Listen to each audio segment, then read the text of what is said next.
आज के मुख्य समाचार। शिमला धर्मशाला घटनाओं पर भाजपा ने उठाए सवाल। मंत्री जगत सिंह नेगी और जयराम ठाकुर में जबरदस्त बहसबाजी। स्वामी विवेकानंद सेवा ट्रस्ट ने सरकार की नीतियों की निंदा। बियोंग गांव में कूची आठ माता का भव्य जागरण। डॉक्टर भीमराव अंबेडकर की 69वीं पुण्यतिथि पर देश भर में श्रद्धांजलि।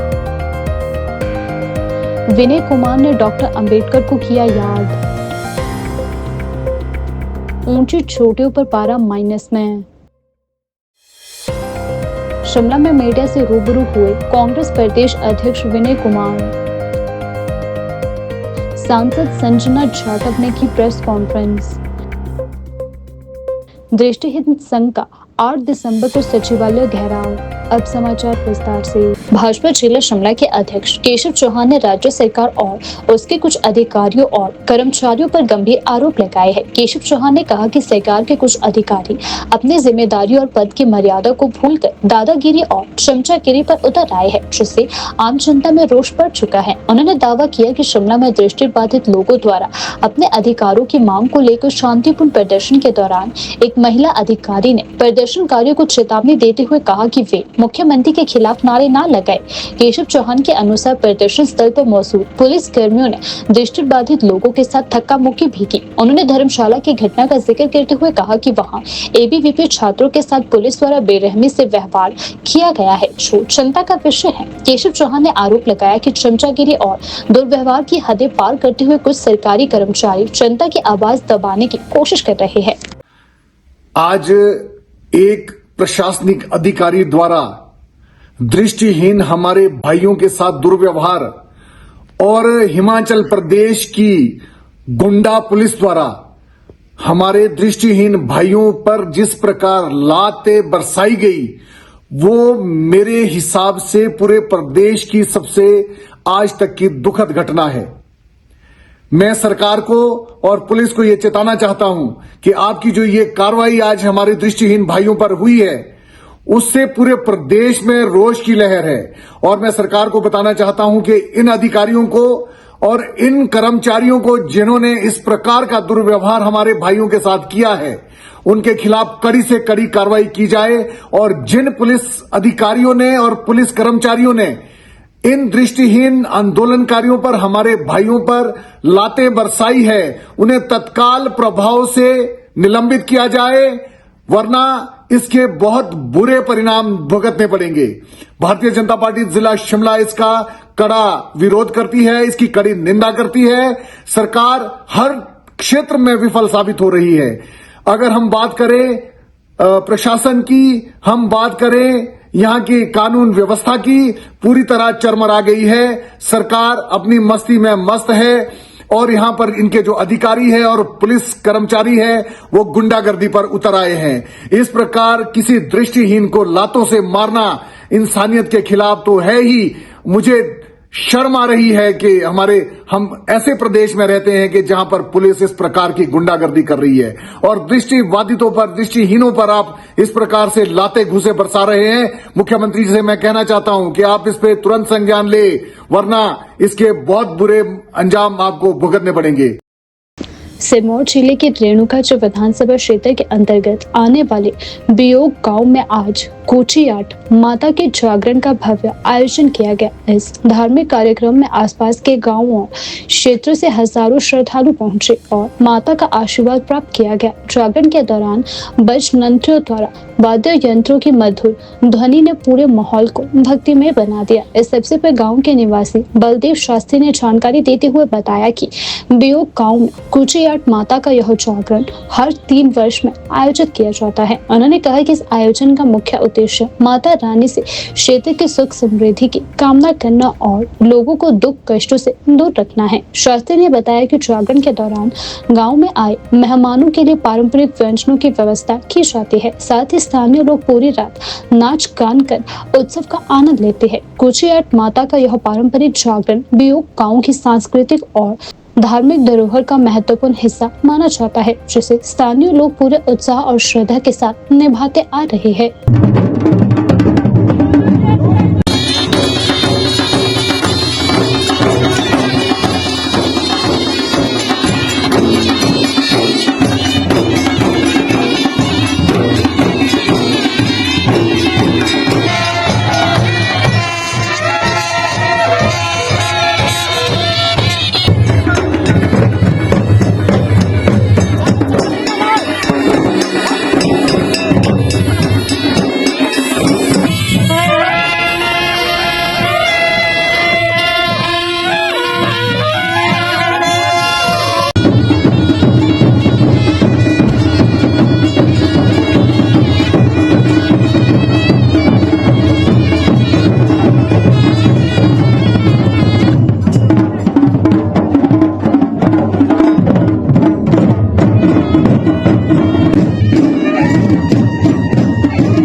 मैं बलदेव शास्त्री मूलतः बियोंग गांव से हूं।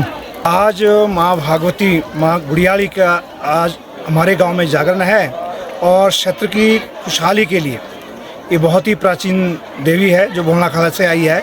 तो हर 3 वर्ष के बाद अपने गांव में जो ये जागरण होता है और गांव की समृद्धि के लिए, सुख शांति के लिए जागरण जो है मनाया जाता है। हर 3 वर्ष के बाद मनाया जाता है और ये देवी माता गुड़ियाली, बिजाई और माँ भंगाइनी जो है, गुड़ियाली माता जो है भोला खाला से आई है और सदियों पुरानी परंपरा है। ये हमारी जो है पुश्ताना परंपरा है, जब से हमारे पूर्वजनों के जो यहाँ रहे हैं, जब तक एक घर था खली के अंदर, अब जो है पूरा गांव विशाल गांव हो गया है, 80-85 घर हो गया है।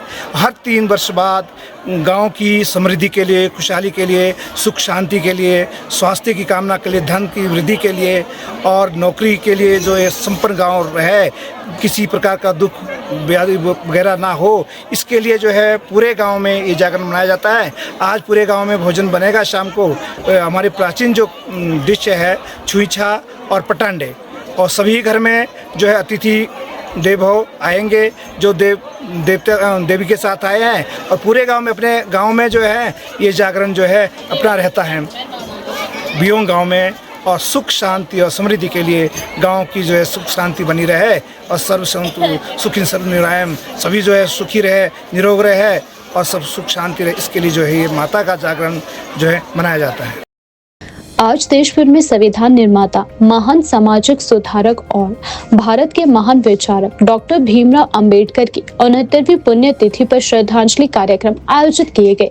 इस अवसर पर पूरा देश बाबा साहेब के योगदान को स्मरण कर रहा है। उनके दूरदर्शी नेतृत्व, न्याय, समानता और मानव गरिमा के प्रति अटूट प्रतिबद्धता को याद करते हुए लोग उन्हें नमन कर रहे हैं। डॉक्टर अंबेडकर ने अपना संपूर्ण जीवन समाज के वंचित, शोषित और पिछड़े वर्गों के उत्थान के लिए समर्पित किया। वे शिक्षा, सम्मान, अधिकार और सामाजिक न्याय के प्रबल समर्थक रहे। उनके विचार आज भी देश के लोकतांत्रिक ढांचे को मजबूती प्रदान करते हैं और नई पीढ़ियों को प्रेरित करते हैं। डॉक्टर अंबेडकर की पुण्यतिथि के उपलक्ष्य में शिमला स्थित चौड़ा मैदान में अंबेडकर चौक पर श्रद्धांजलि कार्यक्रम आयोजित किया गया। इस कार्यक्रम में मुख्यमंत्री ठाकुर सुखविंदर सिंह सुक्खू, कांग्रेस के नवनियुक्त प्रदेश अध्यक्ष विनय कुमार, पंचायती राज मंत्री अनिरुद्ध सिंह सहित वरिष्ठ अधिकारियों और गणमान्य लोगों ने बाबा साहेब की प्रतिमा को श्रद्धांजलि अर्पित की। सभी लोगों ने आज उनको यहाँ श्रद्धांजलि दी है।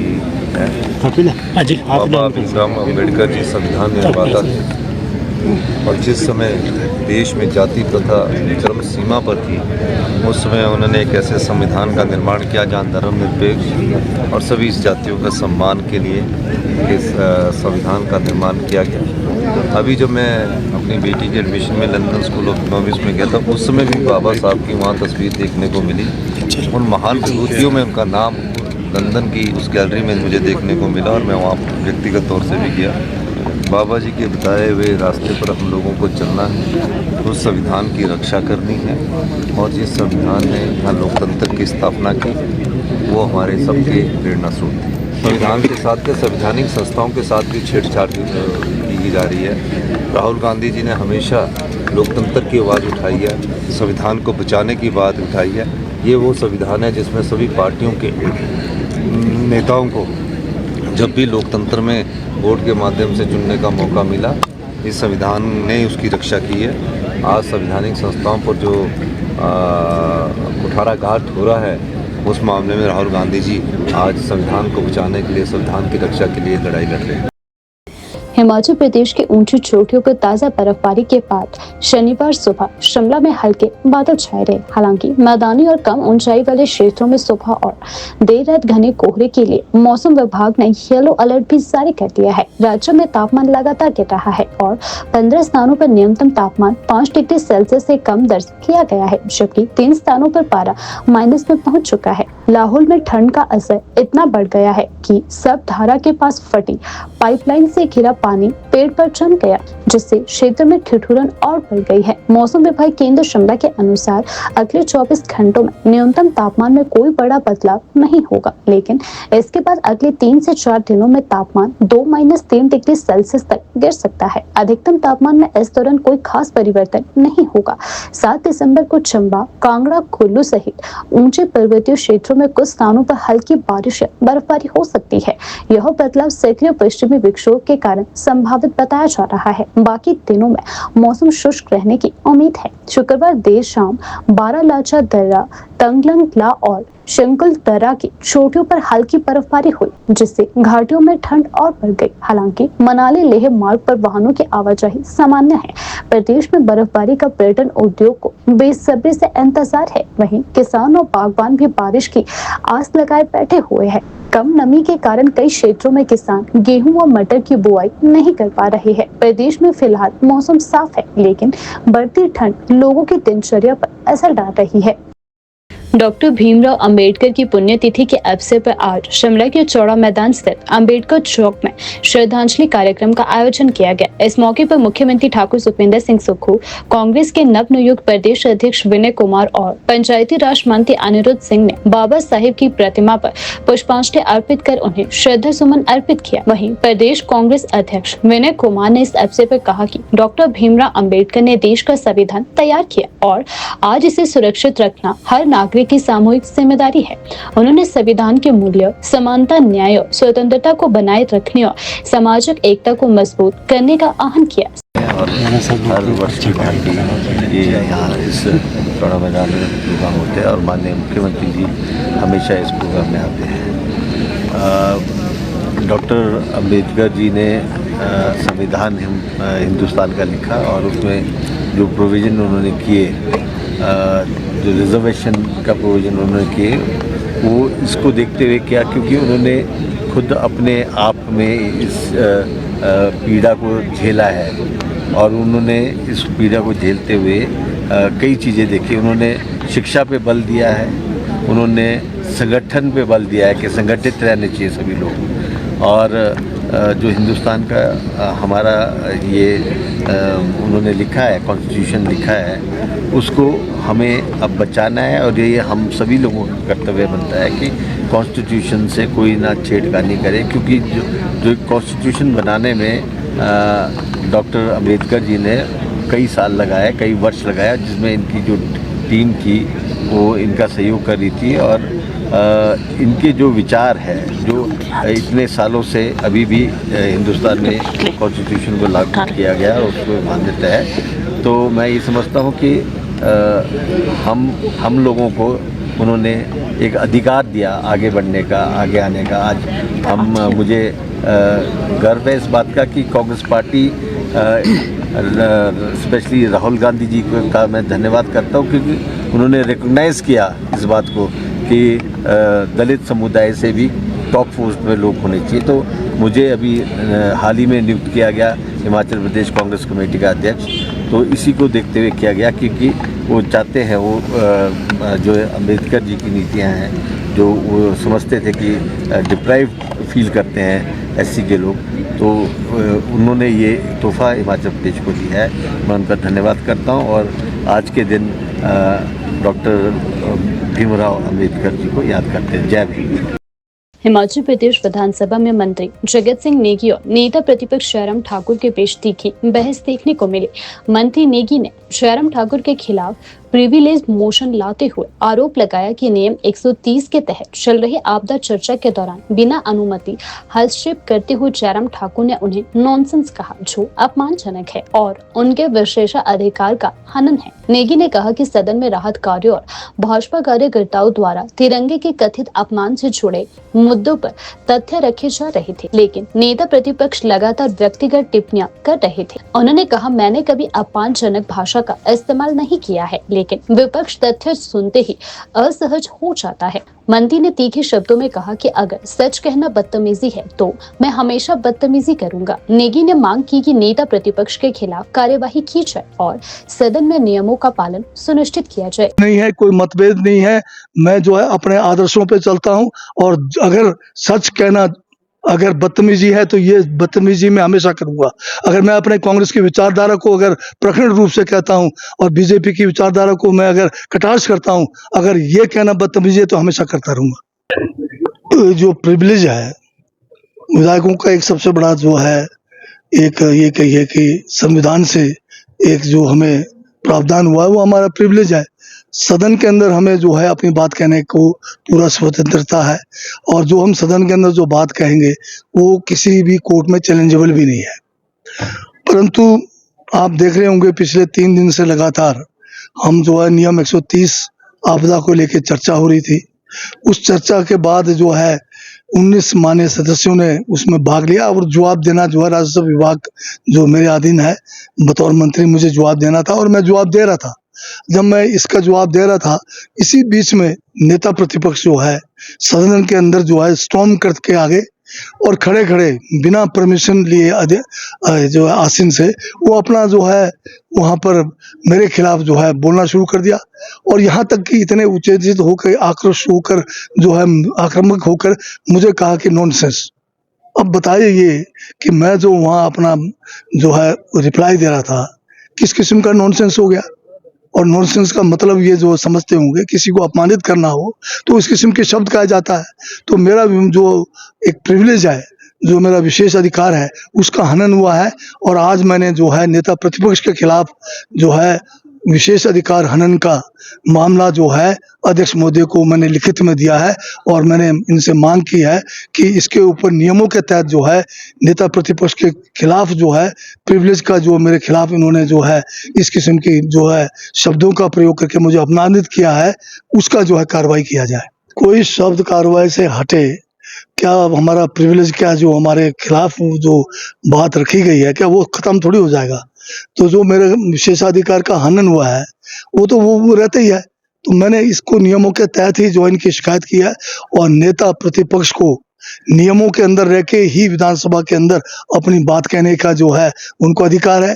नेता प्रतिपक्ष होने का मतलब नहीं है कि वो नियमों से ऊपर है, वो भी नियमों की परिधि में आते हैं। ये अलग बात है कि अध्यक्ष उनको नेता प्रतिपक्ष के नाते थोड़ा या कई बार बहुत ज्यादा समय भी देते हैं, वो तो हम लोग भी मानते हैं। परंतु ये थोड़ी है कि वो जो है नियमों को ताक पे रख के हमेशा हर मामले में जो है वो उसमें घुसे और जो है अपनी बात कहकर दूसरों को बात करने ना दें, और दूसरे जब बात करते हैं तो उनके साथ जो है अनाप शनाप और उनके विशेष अधिकार का जो है हनन करते हैं। डिस्कस नहीं तो हम 19 मान्य सदस्यों में, जिसमें नेता प्रतिपक्ष भी शामिल थे, 40 मिनट उन्होंने बात उठाई अपनी। तो मुझे क्या उनके इलाके में जो काम हुआ, जो सरकार ने वहाँ काम किए, जो मैंने बतौर राजस्व मंत्री वहाँ काम किए, क्या मुझे नहीं बताना है? वो मैं वही बात तो कर रहा था। और ये भी बताने का मेरा अधिकार है कि उनके चुनाव क्षेत्र में जब मैं गया, वहां पर भाजपा के कार्यकर्ताओं ने किस तरह से तिरंगे का अपमान किया, किस तरह से तिरंगे के ऊपर काले झंडे फेंके, चप्पलों तक फेंके। या कहना कोई गलत था? क्या ये कहना गलत था कि वहां पर जो सड़कें बनी जब ये मुख्यमंत्री थे उस समय, अगर ये ठीक से साइंटिफिक तरीके से सड़कें बनाते, करीब करीब जो है 200 से ज्यादा सड़कें बनाई, और उसमें जो है 55 से ज्यादा FRA के जो है FCA के जो है वायलेशंस हुए, उन सब का जिक्र क्या जनता को नहीं बताना था हमने? अगर ये बात मैं उठा रहा था, या फॉरेस्ट जो हमारा हॉर्टिकल्चर और फॉरेस्ट्री यूनिवर्सिटी का जो कॉलेज है थुनांग में, जहाँ पर इन्होंने जो है 5 सालों में अपने समय में कॉलेज तो वहाँ पर शुरू करा दिया, परंतु उसके लिए इंफ्रास्ट्रक्चर तैयार नहीं हुआ, और बाढ़ में ये बच्चे जो है अपने को असुरक्षित पा रहे थे, रहने के लिए इनको PG में रहना पड़ रहा था। ये लोग जब आए हमारे पास, शिमला मुख्यमंत्री से मिले, इनके पेरेंट्स मिले, मुझसे मिले, इन्होंने कहा कि हम वापस नहीं जाएंगे, उधर तीसरी बार बाढ़ आ चुका है, हमें जो है वहाँ पर जान का खतरा है, हमारी पढ़ाई ठीक से नहीं हो रही है। तो हमने टेम्पररी इसको शिफ्ट किया, मंडी के अंदर ही इसको शिफ्ट किया, बेहतर जगह पे शिफ्ट किया। ये करना कोई गलत था? अगर यही करना गलत था, इसी बात को लेकर ये जो है बार बार मेरे पे जो है हर किस्म के जो है अंदर विधानसभा में भी और विधानसभा के बाहर भी, अंदर कहते हैं बदतमीज है, बाहर कहते हैं कि अपनी खाल में रहो, यहाँ तक कहते हैं कि वो व्यक्ति। तो मैं जो है इस किस्म के जो शब्दावली जो नेता प्रतिपक्ष हैं, जो पूर्व में मुख्यमंत्री रहे, क्या इनसे शोभा देती है इस तरह से? क्या ये जो है एक किस्म से ये जो शब्दावली का प्रयोग कर रहे हैं, क्या डराने का प्रयोग कर रहे हैं हमारे को? राम जी के घर के बारे में बताया कभी व्यक्तिगत? मैंने उनके चुनाव क्षेत्र में जो गड़बड़ियां हुई है, जिस कारण वहां पर एक प्राकृतिक आपदा में जो मैन मेड डिजास्टर हुआ उसका जिक्र करना गलत था क्या वहां पर? और क्या तिरंगे के ऊपर जब इन्होंने काले झंडे फेंके, काले और जो है चप्पलें फेंके, तिरंगे का अपमान किया, उसकी बात मैं न करूं, ये कोई व्यक्तिगत हो गया? एक शब्द मुझे अब पूरे विधानसभा के रिकॉर्ड में खंगाल के बताइए जहां मैंने कोई गाली गलौज किया हो या असंसदीय शब्द किया हो, मुझे अब बताइए, तो दिखाई तो सही। धर्मशाला विधानसभा परिसर में विद्यार्थी परिषद के कार्यकर्ताओं द्वारा अपने छात्र हितों से जुड़ी मांगों के लिए आयोजित शांतिपूर्ण प्रदर्शन पर पुलिस ने लाठीचार्ज कर दिया। इस घटना में कई छात्र गंभीर रूप से घायल हुए हैं। स्वामी विवेकानंद सेवा ट्रस्ट चिंतपूर्णी ने इसे लोकतांत्रिक मर्यादाओं की खुलेआम अवहेलना करार देते हुए कड़ी निंदा की है। ट्रस्ट के अध्यक्ष गौरव कुमार ने कहा कि यह घटना प्रदेश सरकार की संवेदनहीनता और तानाशाही मानसिकता को उजागर करती है। उन्होंने कहा कि यदि मुख्यमंत्री वास्तव में प्रदेश को अराजकता और दमनकारी शासन से बचाना चाहते हैं तो उन्हें तुरंत अपने पद से इस्तीफा देना चाहिए। छात्रों की आवाज दबाना किसी भी लोकतांत्रिक सरकार का सही तरीका नहीं हो सकता। गौरव कुमार ने आगे कहा कि सरकार के इस दमनकारी नीति से प्रदेश की लोकतांत्रिक व्यवस्था, समाज और युवाओं की शक्ति पर खतरा है। उन्होंने चेतावनी दी कि यदि सरकार ने अपनी नीतियों में बदलाव नहीं किया तो युवा, सामाजिक संगठन और आम जनता मिलकर प्रदेश व्यापी लोकतांत्रिक आंदोलन के लिए बाध्य होंगे। नमस्ते, मैं गौरव कुमार। पिछले कल की घटना हम सभी के ध्यान में है जब विद्यार्थी परिषद के कार्यकर्ता धर्मशाला में विधानसभा का शांतिपूर्वक तरीके से अपनी मांगों को लेकर प्रदर्शन कर रहे थे, घेराव कर रहे थे। उस समय वहां पर उपस्थित पुलिस बल ने सरकार के दिशा निर्देशों के चलते उन छात्रों पर लाठीचार्ज किया, जिसमें बहुत से छात्र गंभीर रूप से घायल भी हैं, जिसकी हम कड़े शब्दों में निंदा करते हैं, जिसका हम पुरजोर विरोध करते हैं। हम देखते हैं कि सरकार किस प्रकार से छात्रों की आवाज को दबाने का प्रयास लगातार कर रही है, किस तरीके से देश के प्रत्येक वर्ग की मांगों को, उनकी आवाज को दबाने का प्रयास सरकार लगातार कर रही है। आज हम देखते हैं कि प्रदेश का प्रत्येक वर्ग सड़कों पर आकर सरकार से मांग कर रहा है कि हमारी समस्याओं का समाधान किया जाए, लेकिन सरकार समाधान करने की बजाय उन लोगों पर लाठियां बरसाने का काम कर रही है। ये बहुत ही निंदनीय है। कांग्रेस प्रदेश अध्यक्ष विनय कुमार ने आज शिमला स्थित राजीव भवन में मीडिया से बातचीत करते हुए पार्टी संगठन को मजबूत बनाने को बड़ी चुनौती बताया। उन्होंने कहा कि प्रदेश कांग्रेस अध्यक्ष का दायित्व संभालना सम्मान की बात है, लेकिन फिलहाल संगठन का गठन अधूरा है, जिसे व्यवस्थित ढंग से पूरा करने की आवश्यकता है। विनय कुमार ने कहा कि आगामी चुनावों को ध्यान में रखते हुए चुनाव से पहले संगठन की कुछ महत्वपूर्ण इकाइयों का गठन कर दिया जाएगा, जबकि चुनाव के बाद पूरा संगठनात्मक ढांचा तैयार कर दिया जाएगा। उन्होंने कहा कि कांग्रेस पार्टी को मजबूत बनाने के लिए सभी नेताओं और कार्यकर्ताओं की संयुक्त भागीदारी आवश्यक है और वे इसी दिशा में कदम आगे बढ़ा रहे हैं।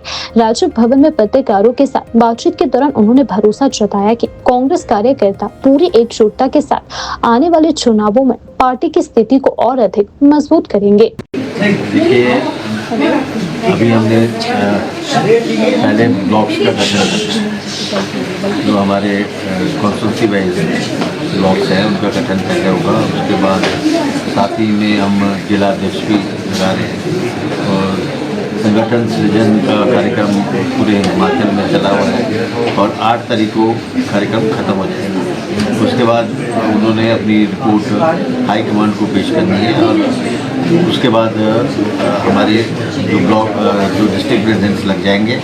साथ ही में हम ब्लॉक्स का भी कार्य कर रहे हैं ताकि ब्लॉक के प्रेसिडेंट्स भी साथ साथ लग जाएं। उसके बाद प्रदेश का कार्यकारिणी का गठन करते हैं। देखिए, ऐसा है कि कोई भी पद हो, पद सारे ही चुनौतीपूर्ण होते हैं और मैं मानता हूँ कि आज के समय में जब हमारा एक वर्ष से कोई संगठन नहीं था तो ऐसी परिस्थिति में मुझे बनाया गया और मुझे इसीलिए बनाया गया ताकि मैं सभी को साथ लेके चलूं, क्योंकि मेरे सभी लोगों से बड़े मधुर संबंध हैं।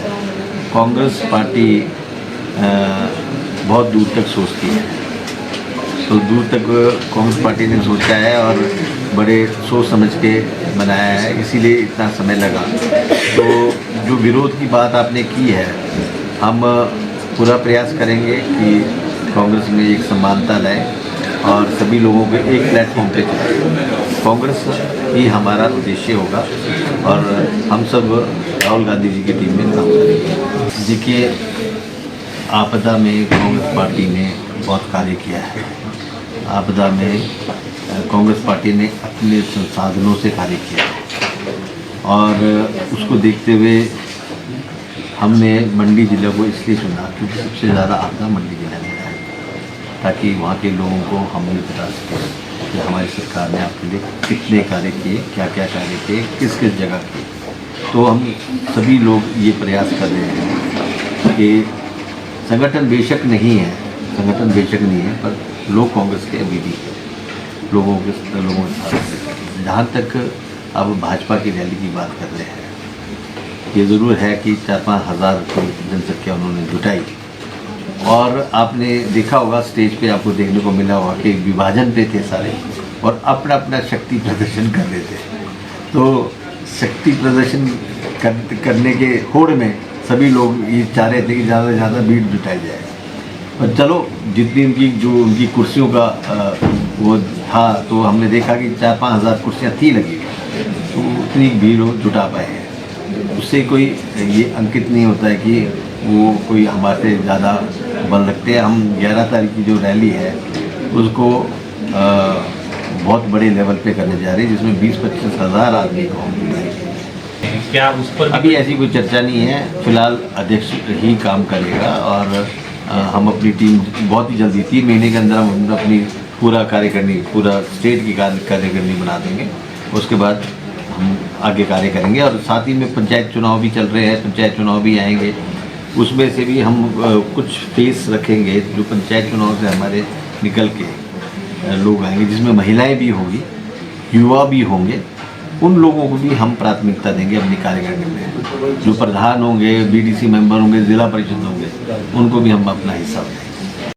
दृष्टिहीन संघ छोटा शिमला में पिछले 74 दिनों से चल रहा आंदोलन अब और तेज होने जा रहा है। संघ के अध्यक्ष राजेश ने जानकारी देते हुए बताया कि हिमाचल प्रदेश सरकार ने हाई कोर्ट में एक शपथ पत्र दाखिल कर यह आश्वासन दिया है कि दिसंबर माह से दृष्टिहीनों की मांगों पर कार्य शुरू किया जाएगा। इस पर हाई कोर्ट का आदेश भी आ चुका है। इसके बावजूद दृष्टिहीन संघ ने अपना प्रदर्शन जारी रखने का निर्णय लिया है। उन्होंने जानकारी देते हुए बताया कि 8 दिसंबर को सचिवालय का गहराव और विशाल आंदोलन किया जाएगा, जिसमें दिल्ली सहित कई राज्यों से दृष्टिहीन साथी शिमला पहुंचेंगे। उन्होंने चेतावनी दी कि यदि 8 दिसंबर को सरकार कोई ठोस कदम नहीं उठाती है तो 9 दिसंबर को दृष्टिहीनों का काफिला मुख्यमंत्री आवास और ओक ओवर की ओर कूच करेगा और खुले आसमान के नीचे अनिश्चितकालीन धरना दिया जाएगा। वहीं एसडीएम ओशन के रवैयों को लेकर भी संघ ने नाराजगी जाहिर की है। उन्होंने कहा कि एसडीएम ओशन मुख्यमंत्री की नहीं, जनता की एसडीएम है, जिन्हें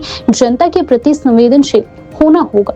दृष्टिहीन संघ ने सरकार से मांग की है कि हाई कोर्ट के आदेशों को तुरंत जमीन पर लागू किया जाए, जिससे आंदोलन को समाप्त किया जा सके। ये पेशी जो कोर्ट में सुनवाई होनी थी, जहां तक हमें जानकारी मिली है कि सुकुल सरकार ने वहां पे एफिडेविट साइन करके भेजा है। उसमें कहा है कि हम इनका काम दिसंबर में करेंगे, लेकिन ये पता नहीं दिसंबर कौन सा दिसंबर। ये तो दिसंबर का महीना लगा है, बाकी आने वाले 1-2 दिनों में पता करते हैं कि कब से काम सरकार हमारे लिए शुरू कर रही है। क्योंकि देखिए जैसे उस दिन हालात बने, बल्कि उस दिन हमें हर्ष का विषय भी था, विषय विज्ञान दिवस था, उसको भी हमने काले दिवस के रूप में बनाया। जब SDM ma'am ocean Sharma ji हमारे से मिलने आई तो उन्होंने पहली बात तो कहा कि आप लोग जो है हम सीएम के खिलाफ अभद्र नारे नहीं सुनेंगे। तो मैं उनको ये कहना चाहूँगा कि जब भी किसी के विरोध में नारे लगते हैं, वो मुर्दाबाद के ही नारे लगते हैं, उसके विरोध में नारे लगते हैं। और जो एसडीएम मैम है उनको जनता के लिए काम करना चाहिए। वो एक सीएम साहब की एसडीएम नहीं है, वो जनता की एसडीएम है। तो उनको मैं ये कहना चाहूँगा कि हर मान सम्मान हर सबका होता है, वो चाहे गरीब हो चाहे अमीर हो। तो उन्होंने दूसरी बात वहाँ उठा ली कि आप लोग द्राट लेके धरना कर रहे हो। जो द्राट वाला था वो कोई आईपीएस कर्मचारी है, उनका नाम गुड्डू है। हमने पता किया वो मल्लाना के रहने वाले हैं और उनको जब उन्होंने देख लिया था द्राट वाला कोई बीच में आया है तो उनको पुलिस विभाग भी यहाँ था, खुद एसडीएम मैम यहाँ थे, मीडिया साथी यहाँ थे। तो उन्हें वो मुद्दा उसी टाइम ख़त्म करना चाहिए था। हमें दिव्यांगजनों पे इल्ज़ाम नहीं लगाना चाहिए था, क्योंकि इल्ज़ाम लगाना आसान बात है लेकिन उसको सिद्ध करना उतना ही कठिन बात है। इसलिए मैं ओशन शर्मा जी से कहना चाहूँगा कि आपका अच्छे पद पे आप बैठे हो। हमें भी खुशी होती है। हिमाचल की बेटी एक उच्च अधिकारी है, एचएस की पोस्ट पे बैठे हैं, तो इस तरह की बातें उन्हें नहीं करनी चाहिए। सीएम के खिलाफ हमें तभी नारेबाजी कर रहे हैं, विरोध कर रहे हैं कि सीएम साहब को अगर इतने ही पक्ष में वो हमारे होते तो हम आज हिमाचल का दिव्यांग सड़कों पे ठोकरे नहीं खा रहा होता था जी। जो 8 तारीख को धरना प्रदर्शन हो रहा है उसमें हमें सभी साथी आ रहे हैं, वो चाहे दिल्ली के साथी हो गए, वो चाहे पंजाब के साथी हो गए, वो चाहे हरियाणा के साथी हो गए, सभी आ रहे हैं। बड़ा आंदोलन है वो हम 8 तारीख को यहीं शिमला सचिवालय के बाहर चक्का जाम करेंगे। और अगर 8 तारीख को भी हमें उस तरह बैठक सरकार नहीं देती है, हमारी समस्या को सुनवाई नहीं करती है, तो 9 तारीख को 10 बजे के करीब हमारा आंदोलन ये ओक ओवर की ओर कूच करेगा। आगामी कार्रवाई जो भी होगी उसके बाद ओक ओवर के सामने होगी, सीएम साहब के दरवाजे के सामने होगा जो भी होगा। आज शिमला में कांग्रेस पार्टी की सांसद संजना जाटव ने प्रेस वार्ता आयोजित की। इस दौरान उन्होंने बताया कि वह जिला अध्यक्ष के चुनाव के संबंध में शिमला दूसरी बार दौरे पर आई है। संजना जाटव ने कहा कि उन्होंने ग्रामीण और शिमला शहर के कांग्रेस कार्यकर्ताओं से विचार विमर्श किया और जिन लोगों ने जिला अध्यक्ष पद के लिए नामांकन भरे हैं उनके बारे में राय ली गई। उन्होंने बताया कि यह रिपोर्ट बाद में AICC और राहुल गांधी को भेजी जाएगी। उन्होंने कहा कि 8 ब्लॉकों में जाकर कार्यकर्ताओं की राय ली गई और आम लोगों से बातचीत भी की गई। शिमला शहर से जिला अध्यक्ष पद के लिए 10 आवेदन प्राप्त हुए हैं, जबकि जिला ग्रामीण से 25 आवेदन प्राप्त हुए हैं। संजना जाटव ने आगे बताया कि 8 दिसंबर को कुल 6 पैनलों के नाम यहां से चयनित किए जाएंगे। आज अखिल भारतीय कांग्रेस कमेटी के संगठन सर्जन अभियान के सभी कार्यकर्ताओं से उनकी सभी की राय शुमारी से, अभी जैसे कि अपने प्रोग्राम मुसाफिर जी ने भी कहा था, क्योंकि मैं 8 ब्लॉकों में गई हूँ और मैंने सभी की राय शुमारी जानी है, 1 to 1 भी किया है। सभी नेताओं से भी मैं मिली हूँ, सभी कार्यकर्ताओं से भी मैंने बातचीत की है और ज़मीनी स्तर पे सभी जो आम जो नागरिक हैं उनकी भी मैंने इसमें राय शुमारी ली है। तो मैं आपको बताना चाहती हूँ कि अपने जो जिलाध्यक्ष के लिए अपने शिमला शहर से जो मुझे आवेदन मिले हैं वो 10 आवेदन मुझे प्राप्त हुए हैं और अपने जैसे जिला ग्रामीण से मुझे 25 आवेदन प्राप्त हुए हैं। तो मैं आपको बताना चाहूँगी इनमें से सभी कार्यकर्ताओं की, सभी नेताओं, सभी विधायकगण और सभी की राय शुमारी से हमारे जो आला कमान है अभी 8 दिसंबर को यहाँ से जो 6 पैनल के नाम यहाँ से जाएंगे और 6 पैनल ये है कि इनमें से ही जो नाम आए हैं जिन्होंने आवेदन किया है, मैं इनकी जो रिपोर्ट है AICC को सबमिट करूँगी। इसके बाद में AICC के नामों पे जो 6 नामों के पैनल में जो नाम जाएंगे उस पे सभी जो हमारे वरिष्ठ जो हमारे नेता हैं, जो हमारे AICC के संगठन महामंत्री वेणुगोपाल जी हैं, अपने नेता प्रतिपक्ष महबूब नेता श्री राहुल गांधी, सभी लोग वहाँ, यहाँ के भी सारे नेता वहाँ पहुँचकर और सारे नेता वहाँ चर्चा करेंगे। उसके बाद में जो जिलाध्यक्षों को इसी महीने के अंत में शायद जो इसकी लिस्ट है वो यहाँ सभी को फाइनल हो जाएगी। करीबन एक महीने लगेंगे इसमें प्रक्रिया, वैसे प्रक्रिया पूर्णतः तो यहाँ हो चुकी है। वहाँ चर्चा होगी कि AICC में सारे जो हमारे जितने भी 6 नाम के जो पैनल में जितने भी नाम जाएंगे वहाँ चर्चा होगी। देखो इसमें मैंने अभी भी आपको बताया था, सभी विधायकगण, सभी मंत्रीगण, सभी जो अभी जो प्रदेश अध्यक्ष बने, सभी की राय शुमारी से और सभी जो निचले स्तर की जो कार्यकर्ता हैं उनकी भी राय शुमारी वेरी इंपॉर्टेंट। उनकी राय शुमारी से ही जो भी नाम से जो भी हमारे AICC से हमारे जो नेता प्रतिपक्ष हमारे श्री राहुल गांधी की जो दूरदर्शी सोच है, उन्होंने जो जमीनी स्तर पे जो आम जो कार्यकर्ता हो एक तरीके से कहें कि वो हमारी पार्टी में एक अलग से ही उनको बहुत ज़्यादा महत्वता के बराबर के उसमें हम लेकर ही वो सब इस पे सारे नामों पे चर्चा करेंगे।